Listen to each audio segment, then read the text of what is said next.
Salam dostlar, necəsiniz? Bu günlərim video çəkəcəm Svox ilə. Svox'u da qəbul etməm.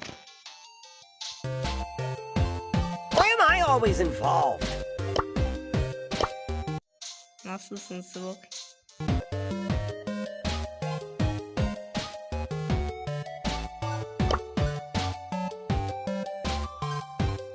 Dostlar, paltar bu hesabı təzə açmışam, o bir hesabıma girməmişəm. Bu alsaydım bizə yaxşı olur.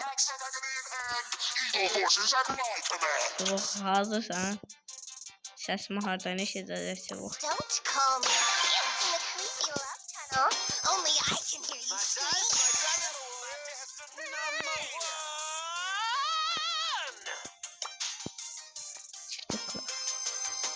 Another day, another demon. Svox'un paltarlarına baxın, neçə ilin oyuncusudur dostlar. Baxın görün nə qədər paltarlar var. Baxın.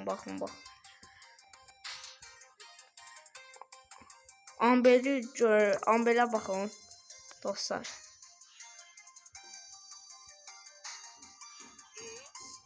Amber'inə baxın bunun dostlar. Zor değil.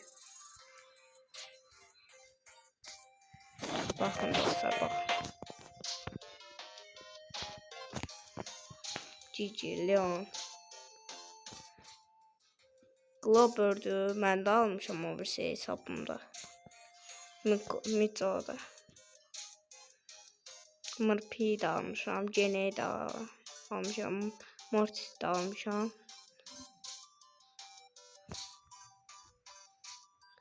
Angela'da, Bear'da.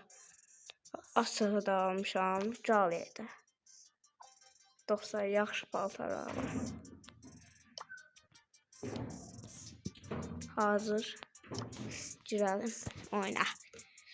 Oyundan ətər olacaq görək.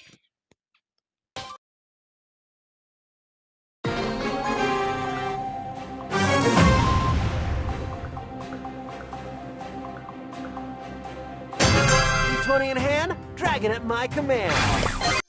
Dostlar, bu qırım. Svox getdi.